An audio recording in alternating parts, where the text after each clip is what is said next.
Please be aware, if you're Aboriginal or Torres Strait Islander, you should know that this episode contains the voices and names of deceased persons. Hello. Hello. You're listening to History Lab. I'm your host, Tamsin Peach, and in our third episode of The Law's Way of Knowing, we're investigating signatures. You want me to sign here? Yeah, with your finger. Just with my finger? Yeah, sign, yeah. Okay. And how the strange squiggly marks we make have been used to control and influence. Some of them are crosses, some of them are squiggles, but they also have these red thumbprints on them. The federal government has spent millions of dollars defending this case and tried to have it thrown out of court. We put our names and a lot of us also put what our First Nation is on that canvas. This was actually part of a much larger bureaucratic system, an armoury, I call it. The judge accepted his mother's thumbprint as evidence that she had authorised his removal. 1, 2, 3, 4, 5. I won't count them all, but there's about 30 there. We have survived long before this, and we'll survive again. Here's senior producer Olivia Rosenman.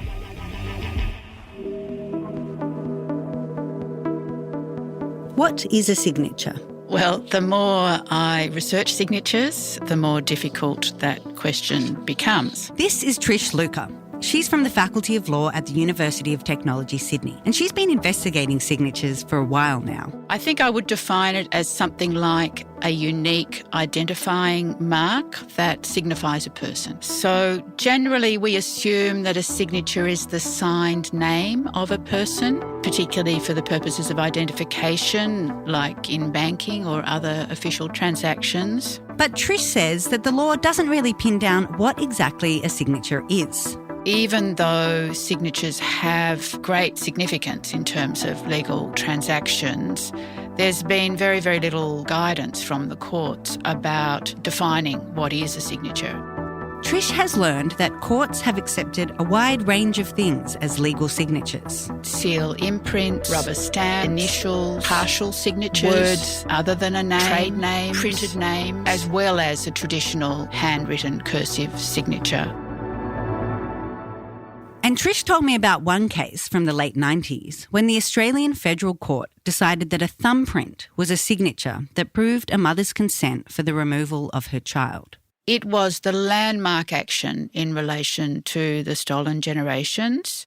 In December 1996, Peter Gunner and Lorna Cubillo filed a legal claim against the Australian government. They were both taken from their families and sent to residential schools where they were deprived of their culture, forbidden to speak their own languages, beaten, starved and sexually abused. They argued that there was a vicarious liability on the part of the Commonwealth government. Their removals were performed by individuals who acted as agents under the legislation of the Commonwealth. Peter Gunner, he was 7 years old in 1956 when he was taken from his home in Utopia and sent to St Mary's Hostel in Alice Springs. The Commonwealth government argued that the removal had been performed within the law.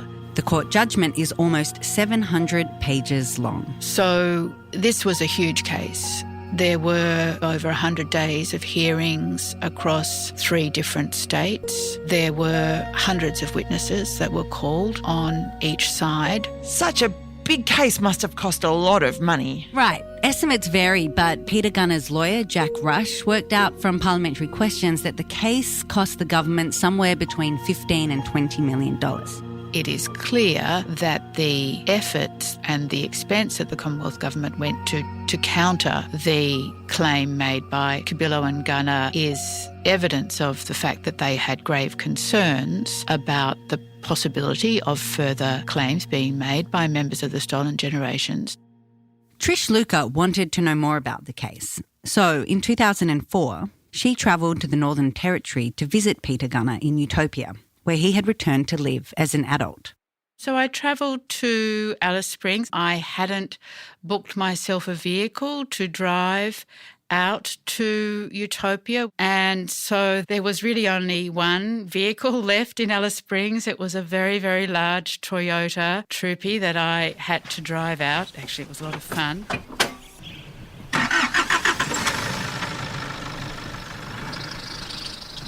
Utopia is on land that belongs to the Aliawara and Anmajira people. It's very, very strongly coloured. It's a beautiful, rich red, orange sand. The trees and the scrub are a really distinctive green. It's incredibly memorable country. It's around 350 kilometres northeast of Alice Springs. It took longer than I expected. I was late. But Gunnar didn't mind. He had a really fantastic handshake. I mean, I remember his handshake was really strong. Trish recorded her interview on a technology that, in retrospect, was nearing the end of its shelf life. I had a small microcassette, for those who might remember that particular technology. This is pre the use of digital files. So the ancient past then, Olivia? Yeah, totally. And if you haven't seen a microcassette, it looks like a mini version of the cassette tape that you would have put in your Walkman. And if you don't know what a Walkman is, well, it's a small personal tape player around about the size... Come on, Olivia. Back to 2020. Okay, you can just look up a picture online. Anyway, Trish had the tape carefully filed away, and almost 15 years later, she rustled it up and generously offered to let us listen. See, historians have been doing audio long before podcasting came along. Ha!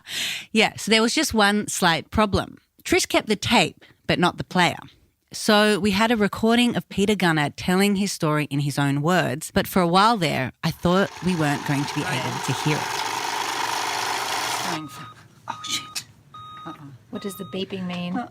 But when we finally did crack this 20-year-old technology, we learned how time takes a heavy toll on magnetic tape housed in a tiny plastic case. So this is an interview with Peter Gunnar at his home. Peter Gunnar passed away in 2005. Trish recorded this interview just 1 year before he died. It's never been publicly heard until now. We got special permission from his daughter Rebecca to play it. The cruelest thing you can ever do in human life is take a child from a mother and never return it. You can never take a kid away and prison the kid and believe the kid has no relatives to go to. And it's wrong. A key component of the Crown's response to Peter Gunnar's claim was a single-page document written on a typewriter.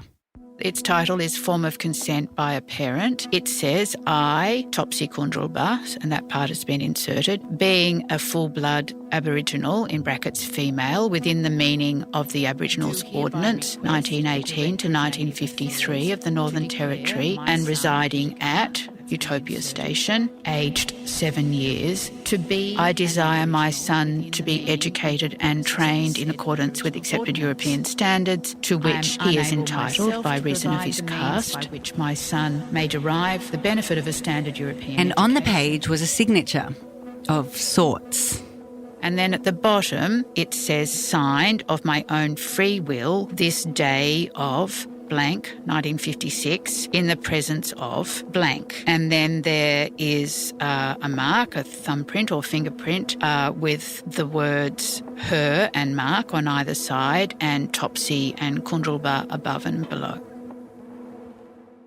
So during the court case, the government's lawyers said that this form proved that Peter Gunnar's mother had consented to his removal? Yes, and ultimately the judge, Justice O'Loughlin, agreed.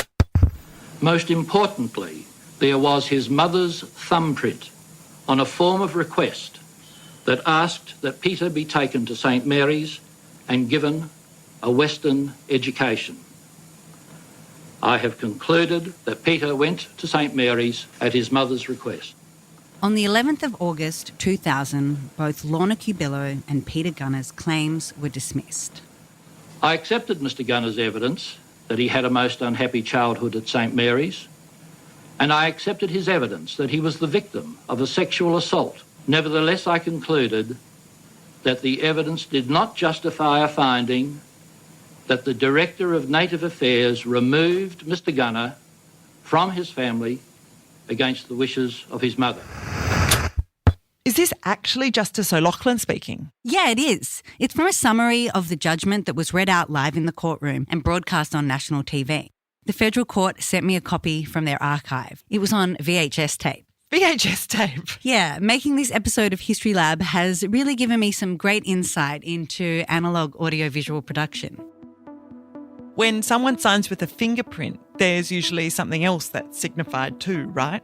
I think a thumbprint signifies so much more, because what it signifies is, first of all, that the person whose mark it is unable to sign their name. So that suggests that they are illiterate in the language that's required. So from the thumbprint on the form, we can understand that Peter Gunner's mother, Topsy, couldn't read or write English. But do we know if she could even understand it? Peter Gunner gave evidence that when he returned to Utopia as an adult and his mother was still alive, he was unable to speak to her in his language because he had lost his language by having been stolen. That was one of the basis of the claim. And he was unable to tell her what had happened to him. So we do know that Topsy Kundrulba did not speak English, and we have the evidence of a witness to tell us that. I don't think my mother would have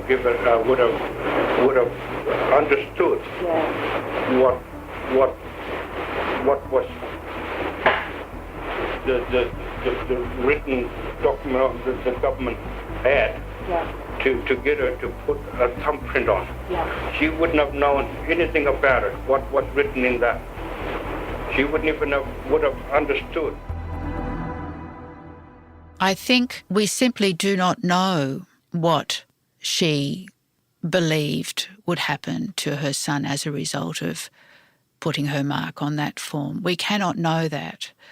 And I believe that we need to think carefully about interpreting something like a form of consent as an indication that someone provided consent to the removal of their child without a much greater consideration of the circumstances in which that occurred.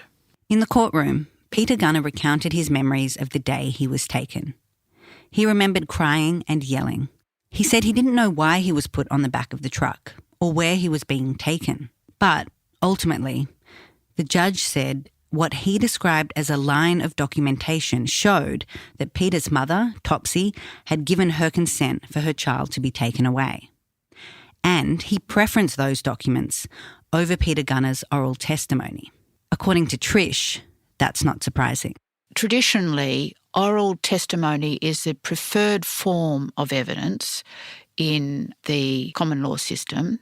When it has come to claims made by Indigenous people in Australia, there has tended to be a privileging of documentary evidence, even when there are claimants who are able to give oral testimony.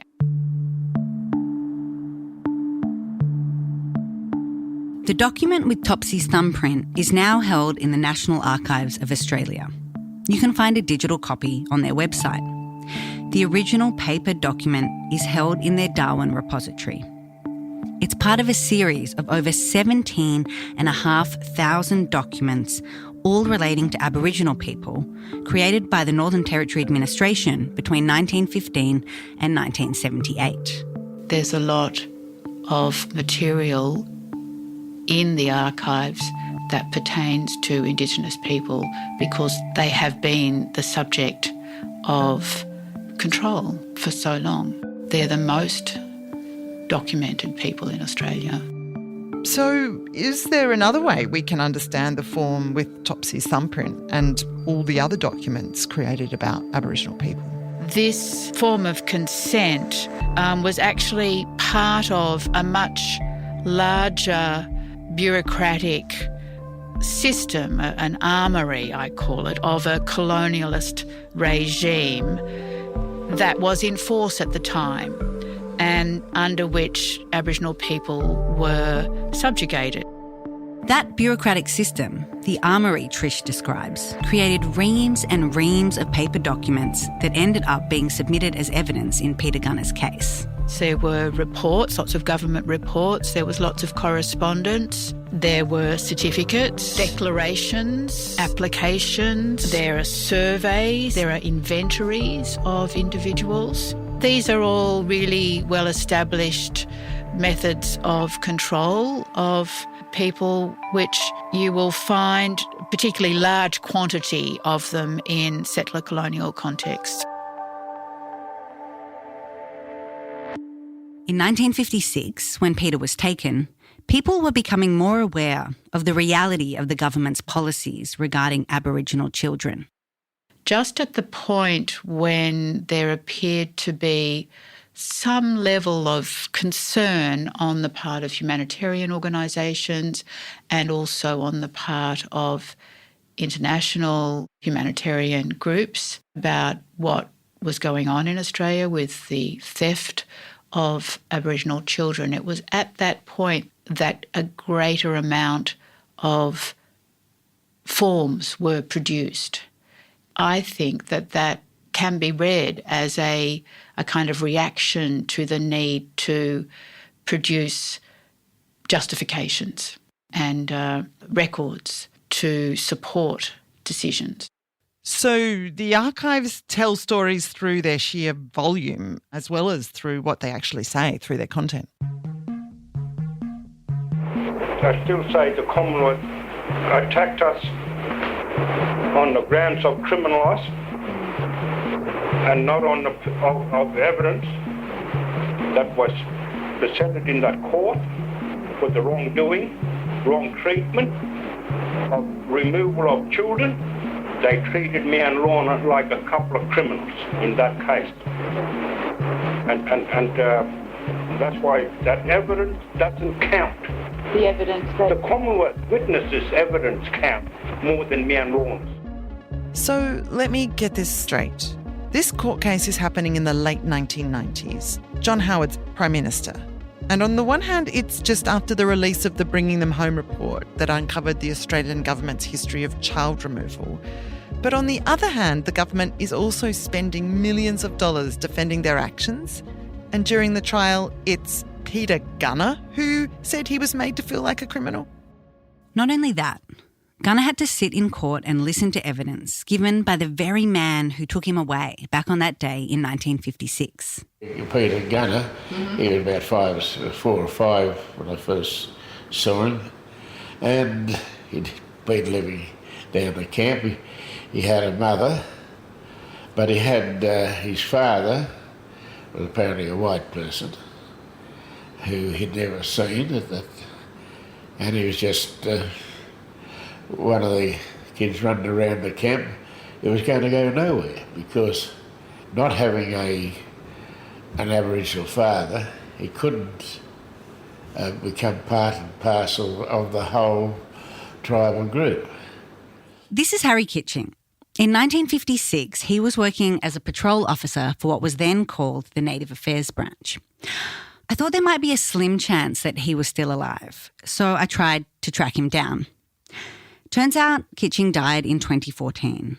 But what I did find is this interview with him that was recorded in 1999. I can't believe you found a recording both from Gunner and from the man that actually put him on the back of a truck. I know, it's part of the National Library's Bringing Them Home oral history project. He was saying that we practically dragged him kicking and screaming into the home, but all you're trying to do is get them a decent education, because you know they're going to be a misfit in the tribal background where they were.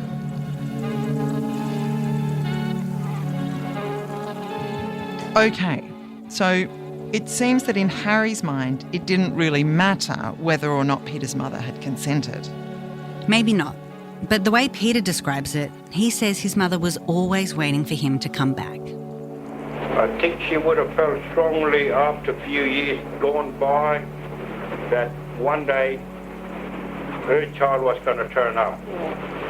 The child they took away was going to come back maybe 5-10 years, but it didn't happen.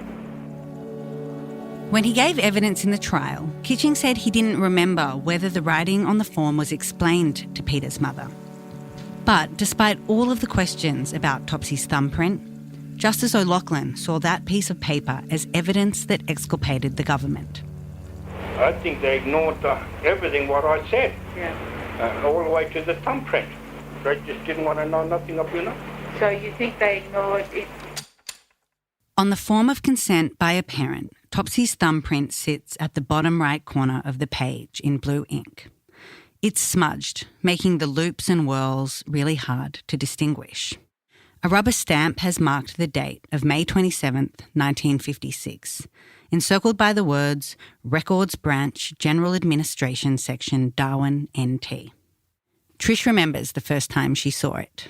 I actually remember it coming through the fax machine. I think it's possible to think about documents as having an animate force. And that's an idea that I developed much later in my research career. But perhaps at that early moment when that form was coming off the fax, I had a sense of that in some way. It felt personal. But if a thumbprint is a signature and the law understands a signature as something that authenticates a document, then isn't it no surprise that the court concluded in the way it did? Well, here's what Peter Gunner told Trish about the outcome of his case 4 years after the judgment. I knew I had to fight a white man's system here, right, for a start, the European law system here. It's not my system. No. It's not an Aboriginal law system. It's a European system. In another government archive, the thumb and fingerprints of Aboriginal people speak back to Anglo law. 1, 2, 3, 4, 5, 6. I won't count them all, but there's about 30 there. This is Will Stubbs. He's counting the fingerprints of Yolngu elders on a document that was sent to the Australian Parliament in August 1963. It was sent as a follow-up to the Yirrkala Bark petitions, one of the many petitions Aboriginal people have made to the government for their rights and for their land. The petition is now part of the Parliamentary Archive. I wanted to know more about its history, and this led me to Will. Well, some might call it remote, but from our perspective, we're in the centre of the universe. Will lives in Yirrkala in the Northern Territory, right at the top of the land on the western side of the Gulf of Carpentaria. It's 1,000 kilometres east of Darwin and a 27-hour drive. You know, there's so many beautiful things about it. White sand, crystal clear water, coral, rainforest, sand dunes. Will is not Aboriginal, but his wife and daughter are Yolngu women, and he speaks the language fluently. So the Yolngu people sent a petition to Parliament in 1963. They discovered that the government had leased 300 square kilometres of their land to a Swiss mining company to extract bauxite, without asking them or even letting them know. So their petition laid out a couple of simple requests.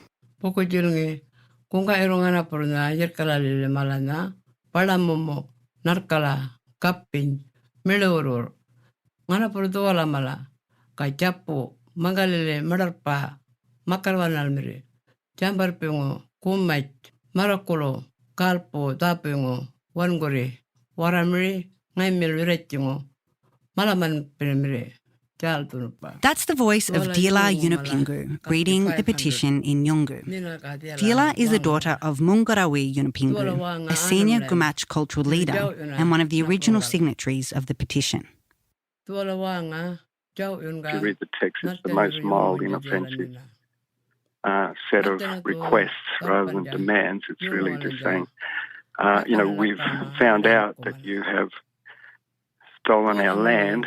This is Précy, of course, probably a rough one. We wanted to point out to you that this land is ours. It's always been ours. It's quite important to us. We wonder if you would mind coming and speaking with us before you progress this any further. And perhaps when you come, you could bring an interpreter so that we can be understood. And when you say bark petitions, what exactly do you mean? They were presented on 2 sheets from a stringy bark tree. Each one is marked with written text and then painted with pipe clay, charcoal and ochre.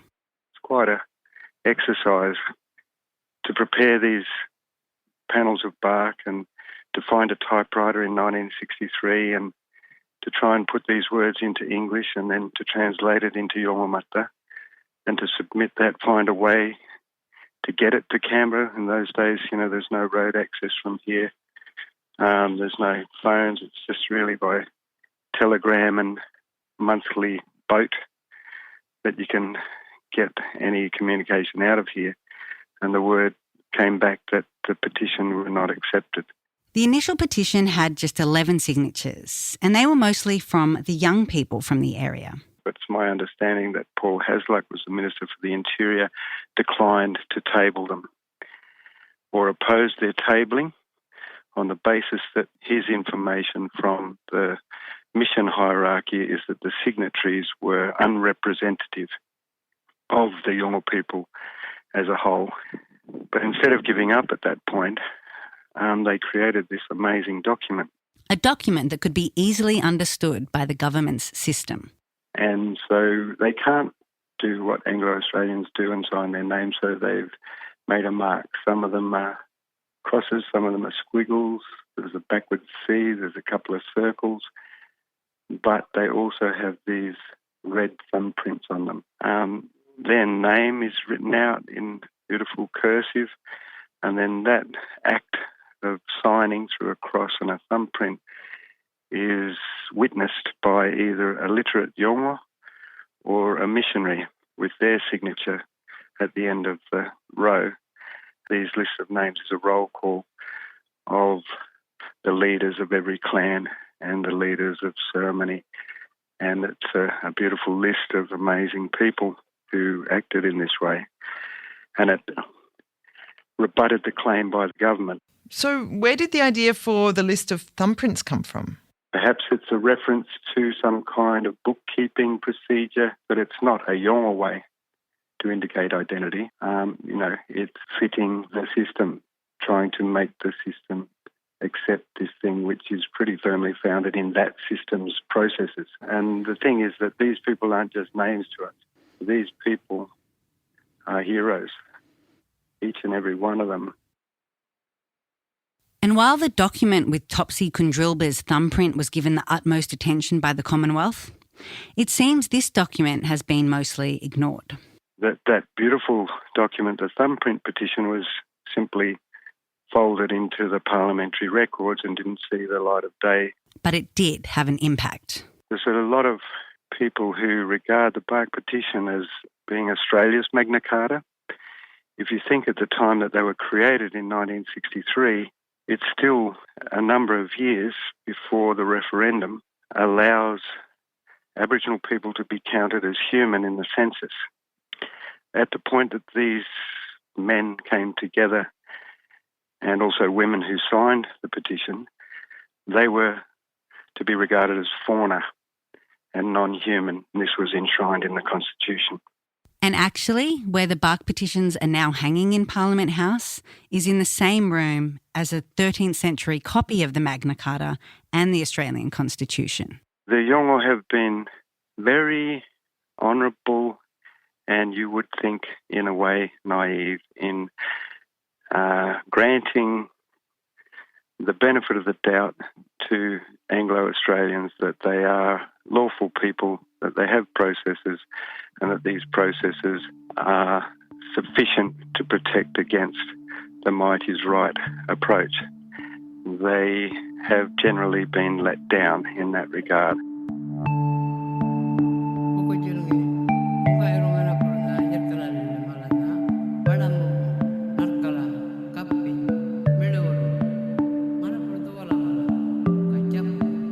We seek constitutional reforms to empower our people and take a rightful place in our own country.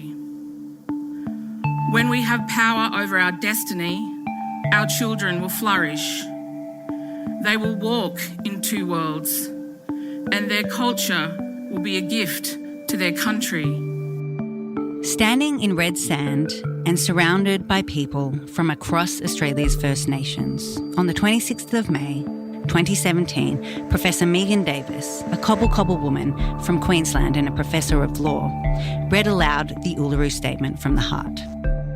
The statement was the culmination of months of dialogues across the country and a 4-day summit at Uluru. We call for the establishment of a First Nations voice enshrined in the Constitution.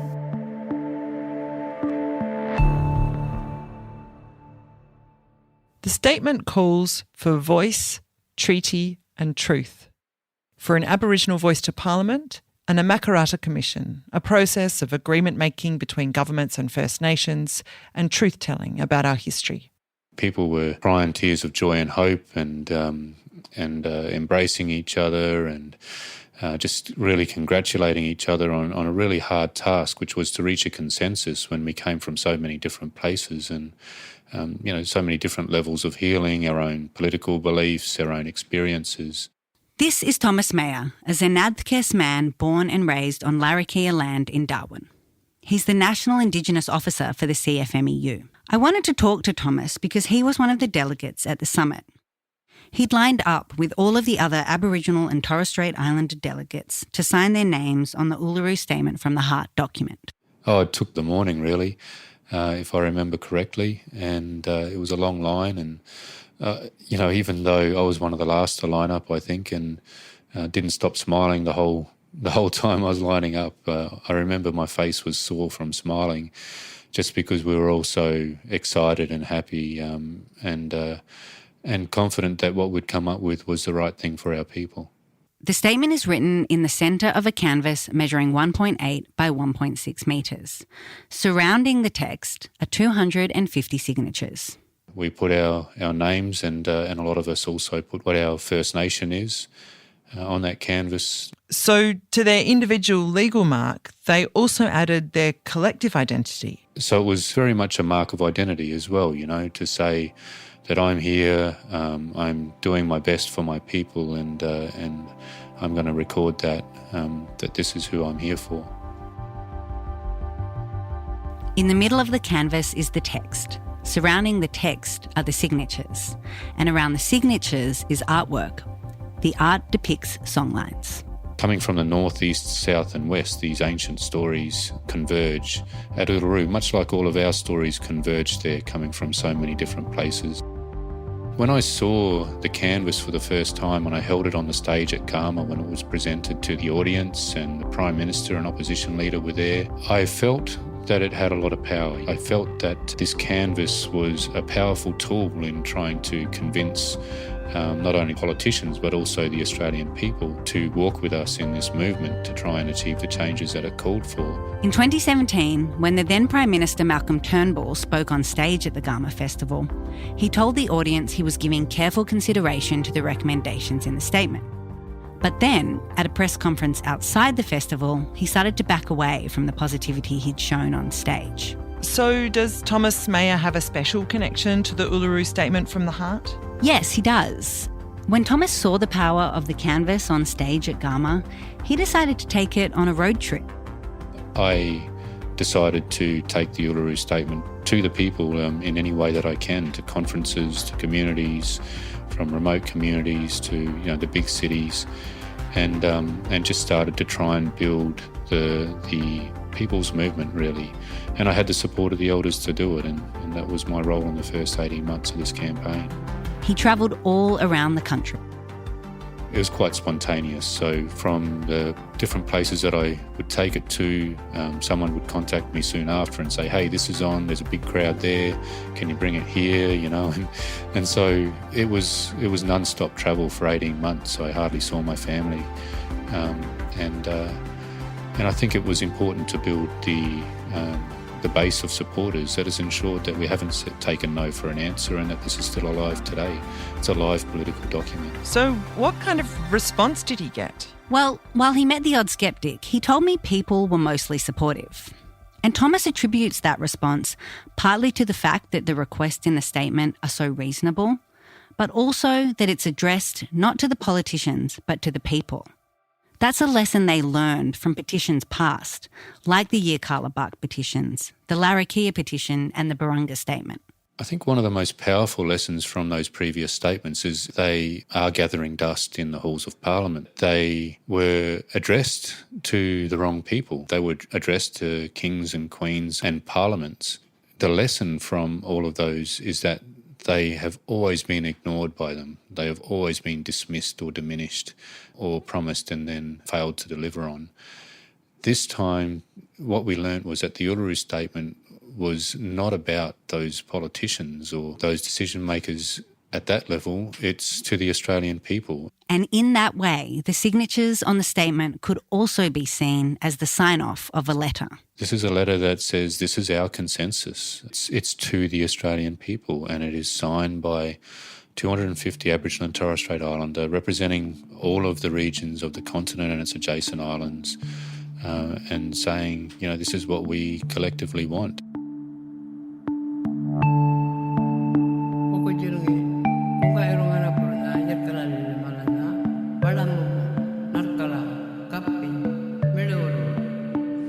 Our Aboriginal and Torres Strait Islander tribes were the first sovereign nations of the Australian continent and its adjacent islands, and possessed it under our own laws and customs.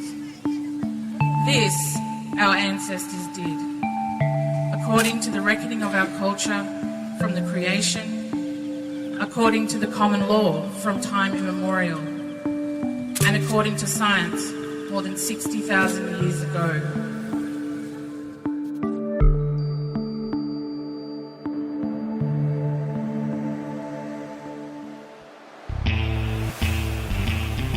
You've been listening to History Lab, a podcast made on the lands of the Gadigal people of the Eora Nation, whose land was never ceded.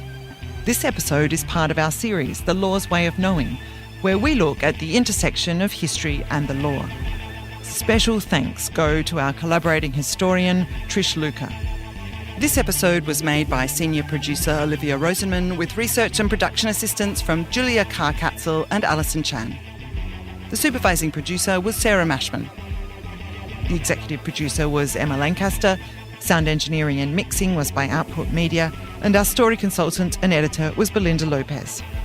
And there's a whole raft of people that need to be thanked. To Will Stubbs and Thomas Mayer for being so generous with your time. And to the brilliant archivists, Glenn Worthington from Australian Parliament House, Peter Hobbins from the National Archives Australia, and Bruce Phillips from the Federal Court. I also want to thank Rebecca Gunner, Peter Gunner's daughter, and Michael from the Urupuncha Corporation in Utopia, Anne McGrath and Dila Yunupingu, who read out the Yirrkala Bark petitions in Yungu. And then there were our tech wizards. Darren Scarce, who managed to find us a microcassette player, and another good friend who helped us out when the Federal Court sent us VHS tapes. History Lab is made by the Australian Centre for Public History and Impact Studios at UTS, in collaboration with our media partner, 2SER 107.3 FM. You can find out more on the History Lab website, historylab.net.